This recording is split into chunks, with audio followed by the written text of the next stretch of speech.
نحمدہ و نصلی علیہ الکریم اما بعد فاعوذ باللہ من الشیطان الرجیم بسم اللہ الرحمن الرحیم۔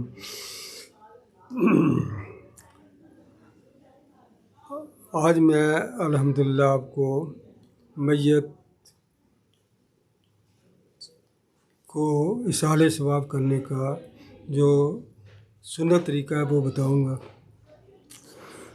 تو الحمدللہ اس پہ بڑی یوٹیوب پہ بڑی بحث ہو رہی ہے، لوگ بڑی بحث کرتے ہیں، حالانکہ اللہ نبی پاک صلی اللہ علیہ وسلم نے ارشاد فرمایا کہ مرنے والے کے تمام اعمال منقطع ہو جاتے ہیں، مرنے والے کے تمام اعمال منقطع ہو جاتے ہیں سوائے تین کے۔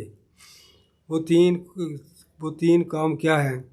ایک تو اللہ تبارک تعالیٰ کے نبی نے فرمایا کہ وہ ہے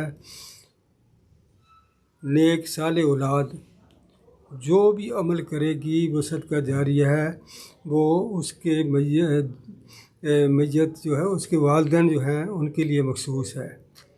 یہ جو تین کام ہیں نا، یہ ان میں سے ایک جو ہے صالح اولاد، یہ اس کے والدین کے لیے مخصوص ہے۔ تو جو بھی بندہ اپنا نیک عمل کرے گا اس کے والدین تک ضرور پہنچے گی، یہ ہے اولاد کے لیے۔ دوسرا ہے کار خیر۔ تو دوسرا کوئی بھی وہ مسجد بنا گیا، مدرسہ بنا گیا، شفا خانہ بنا گیا، مسجد میں وہ پنکھے لگوا گیا، کوئی اے سی لگوا گیا، تو یہ کار خیر ہے، یہ صدقہ جاریہ بن جائے گا۔ جس طرح میں نے پہلے بنایا نا کہ والدین کے لیے اولاد صدقہ جاریہ، اسی طرح کار خیر بھی صدقہ جاریہ ہے۔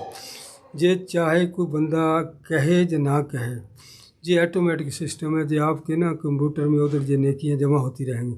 تیسرا ہے کسی کو علم سکھایا تو اس کا وہ بھی صدقہ جاریہ، مطلب ایک بچے کو آپ نے قرآن پڑھایا یا اسے حدیث پڑھائی ہے، پھر وہ آگے اس کو دوسرے کو بیان کیا، پھر تیسرے کو، اس طرح یہ سلسلہ پوری زندگی علماء اکرام اس سے مستفید ہوں گے، جو قرآن حدیث کا علم پڑھاتے ہیں، چاہے وہ پڑھانے کی شکل میں ہو چاہے وہ کتابوں کی شکل میں ہو، یہ صدقہ جاریہ ہے۔ یہ اللہ کے نبی نے فرمایا یہ تین ہیں کام جو میت کو ثواب پہنچانے کا طریقہ ہے۔ اس کے علاوہ کوئی جتنے بھی لوگ یہ قرآن پڑھ کے بخشتے ہیں یا کھانے پکا کے ان کو ثواب پہنچاتے ہیں بزرگان دین کے نام پہ، اللہ کے نبی کے نام پہ، یہ کوئی بھی نہیں ہے۔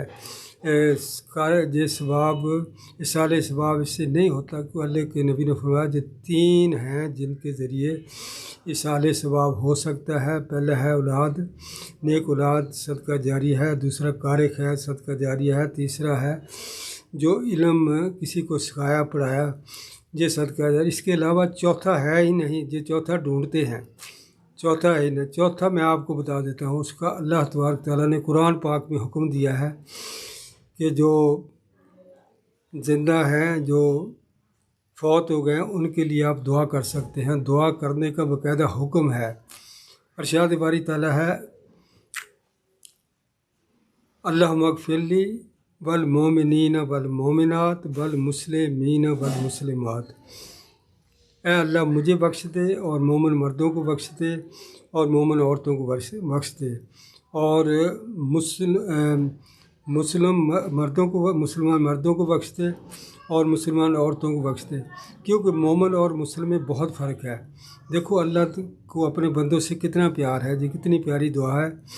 اللہ کے نبی نے فرمایا جو بندہ 3 دفعہ دعا پڑھتا ہے فرض نماز کے بعد اور نیت کرتا ہے آدم علیہ السلام سے لے کے قیامت تک آنے والے مسلمانوں کے لیے، تو اس کے نامہ اعمال میں اتنی نیکیاں لکھی جاتی ہیں۔ یہ اتنی پیاری دعا ہے، اللہم اغفر لی والمومنین والمومنات والمسلمین والمسلمات، یہ 3 دفعہ پڑھنی ہے۔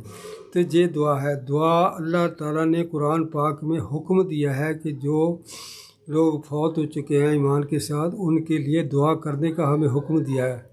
اور دوسری دعا بھی ہے، رب اجعلنی مقیم الصلاۃ ومن ذریتی ربنا تقبل دعا ربنا اغفر لی ولوالدی وللمؤمنین یوم یقوم الحساب، یہ دعا بھی ہے۔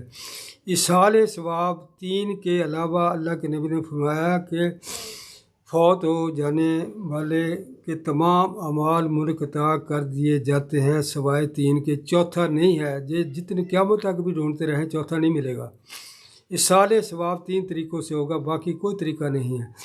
دعا پہنچتی ہے، چاہے کھانا پکا کے چاہے قرآن پڑھ کے کرو، لیکن اصال ثواب نہیں جائے گا۔ جتنے مرضی قرآن بھیج دو، آپ 70 اکٹھے کر لو، 80 کر لو، 1000 کر لو، اللہ کے نبی نے جو فرمایا وہ حق ہے اور اس میں اضافہ نہیں ہو سکتا۔ سوائے 3 کے تمام اعمال ملتقی ہو جاتے ہیں فوت ہو جانے والے کے، سوائے 3 کے کوئی اصال ثواب نہیں ہے۔ اولاد نیک کام کرے گی ثواب پہنچے گا، چاہے کوئی عمل بھی کرے، وہ کسی قسم کا بھی۔ حضرت عیسیٰ علیہ السلام ایک قبرستان سے گزرے تو آپ نے قبر کے پاس کھڑے ہوئے آپ نے کہا قم بإذن اللہ۔ اس میں سے ایک آدمی نکلا جس کا کفن میلا تھا اور منہ اس کا چہرہ سیاہ تھا۔ عیسیٰ علیہ السلام نے پوچھا